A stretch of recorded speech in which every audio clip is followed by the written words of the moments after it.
Hello everyone, welcome back to my channel. I am Aice and today I'm particularly serious because this is the anniversary of the Rana Plaza collapse, and in case you never heard of it, this was a factory that completely collapsed on the workers in Bangladesh in 2013, and it killed over 1,000 people and injured 2,000 more.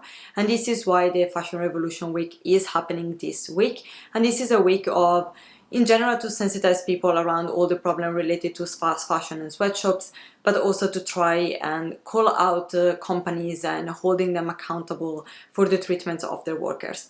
Now, there have been a ton of very useful videos on the topic that explain what are all the problems and how you can contribute to the week, and I will leave them down below, obviously. But today I want to take kind of a different angle, which is discuss bad reasons to continue buy fast fashion.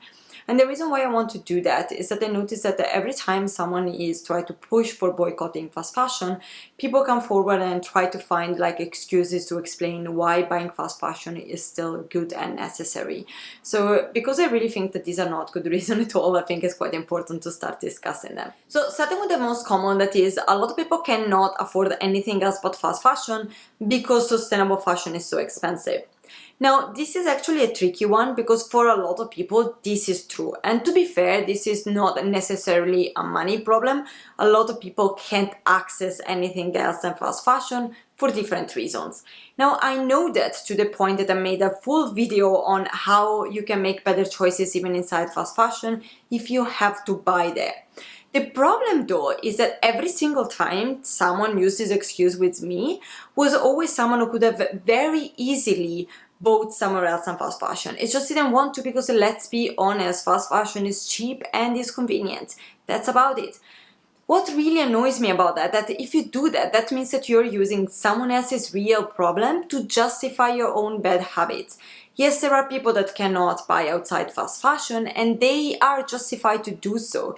But the fact that other people can do differently doesn't really justify you, who can do differently, from continue buying fast fashion. If you can choose better, you should do so. And that's about it. And also, let's be honest, yes, sustainable fashion is expensive, but no one is actually telling you that you should buy everything from sustainable fashion. It's not only unaffordable, but it's technically not even sustainable.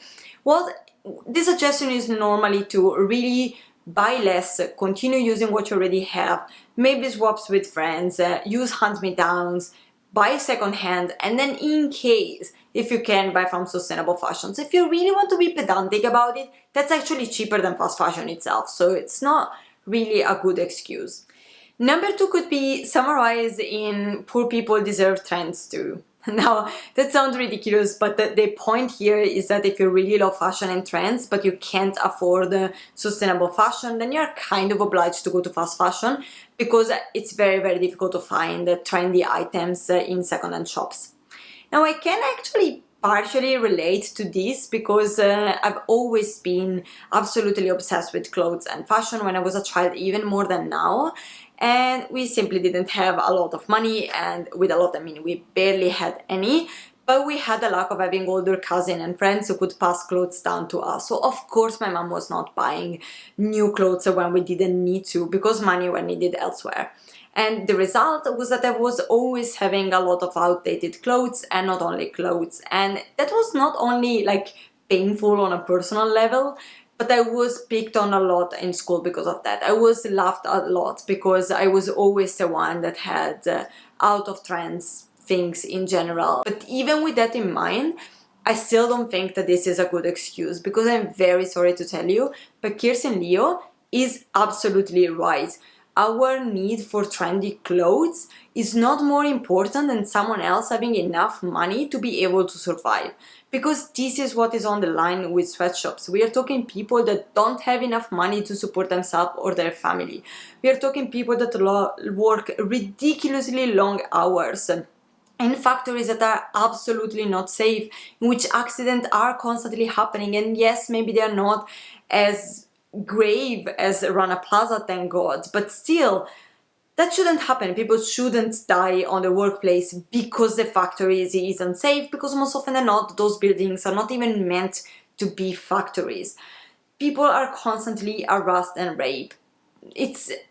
we are talking immense amount of human rights breach here, and this is not justifiable in light of trends. The next one is that even though the payments are little, but the cost of living in those countries is lower than in Western rich countries, and anyway, little is better than nothing.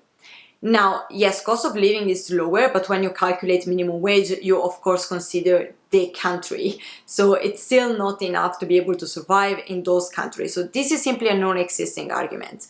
And when it comes to little is better than nothing, yeah, for sure that's the case, but it's still not a valid justification. There is no way in which you can justify not paying the workers for the job they made. None. No matter how you try to twist it. And I do understand that the worker is in a position in which is very difficult to fight for better jobs or better salaries, because when the answer is, well, there are other 10 people on the line who are disposed to take this job, so either you take it or off you go, or they even move the factory in a different countries, it's very, very difficult to be able to say no. But this is blackmail. Plain and simple. And again, there is no way in which you can justify blackmail. And yeah, that's it. I'm sorry. I do understand them, but I don't understand you try to justify the system. The next argument is that if we all stop buying from fast fashion, then people will lose their jobs. Now, at least here I see a real concern for the workers, so I kind of accept these arguments way more than the other ones. But it is a naive argument, because let's be honest, we are not going to stop buying from fast fashion overnight. Rana Plaza happened almost 10 years ago and we are still here discussing about it. So unfortunately, this is just not going to happen. At the very minimum, there will be a transition. So it's not exactly that people will lose job overnight. Also, technically this is already happening, and buying from fast fashion is encouraging it happening, because we already seen that companies put profits above people, and if we still continue to show that we are disposed to buy ton of clothes that we don't need just because they're cute and cheap, then they will continue to do that. They have no reason to raise their workers' wages. And indeed, we've seen that during the COVID pandemic, they simply refused to pay their orders, even the one that were already made, despite the fact that a lot of these companies actually increased in profit during the pandemic, so there was no excuse for not paying them. And also, we see that when workers try to unionize and to fight for their jobs, which they are doing, by the way, then factories just either fire them or they move the factory everywhere else. And that's why you stop seeing so many labels from Bangladesh and you start seeing more labels from countries like Myanmar or African countries. And anyway, can we please stop with this idea that we are making them a favor and they should be thankful to us? Because this is honestly still kind of white savior narrative and still a colonialist narrative in which we are civilizing them, so they should be happy and they should be grateful, and we don't understand why they are complaining. Now, keep in mind that I'm not the type of person that uses these words very lightly, because I'm pretty convinced that using them too much means that we are completely removing the meaning from them. So if I use them, it's because I think it's really appropriate to use them, and in this case, this is absolutely appropriate. I mean, we are not really helping anyone by supporting a system that is exploiting people and showing them that we are okay with them to exploit people. If you really want to help, then you have to support the workers that are really fighting for their jobs, not the factories that is exploiting them. And also, they don't have to be grateful. I really doubt that you are particularly grateful to your employer just because he pays you at the end of the month. If you did a job, you have a right to be paid, and the employer has a duty to pay you. That doesn't change overseas. If they do a job, they have a right to be paid, and they have a right to a rightful and fair wage, not crumbs. Which leads me actually to the next underlying excuse that I know that no one is actually intentionally using, and a lot of people are probably not even aware, but this is the underlying reasoning. That is, if it happens abroad and I don't see it, then it's okay. And you see that because the scandal of the Boohoo factory in Leicester was 10 times bigger than any other scandal of stuff happening in Myanmar, Bangladesh, and literally on the other side of the world, which I do understand on a human level, because it's very, very difficult to understand and empathize with situations and people you don't know and that are so remote from you. So yeah, I do understand it, but it's still not a valid excuse to keep it happening. You have to find better ways to keep yourself informed and to find ways to understand them. And that's why people are telling all the time that you have to diversify your feeds, because the more diversification you have on your social media and in your source of information, the easier it is to understand better what the situation is, and the easier it is to empathize with people, because we know that we can't empathize with numbers until we keep telling you numbers and that people get exploited. It's very difficult to really take it on board. But then when you see a documentary like The True Cost, in which you see real people and you see how they are impacted by the situation, that becomes bigger, because you suddenly see the person. So again, that's why you should diversify your feeds and find ways to still get a better understanding and empathy for people that you would otherwise not know. And as a concluding thought, let me just tell you that I find very funny in a sad way that we are really using poverty to try and justify a system that is actually keeping all of us poor.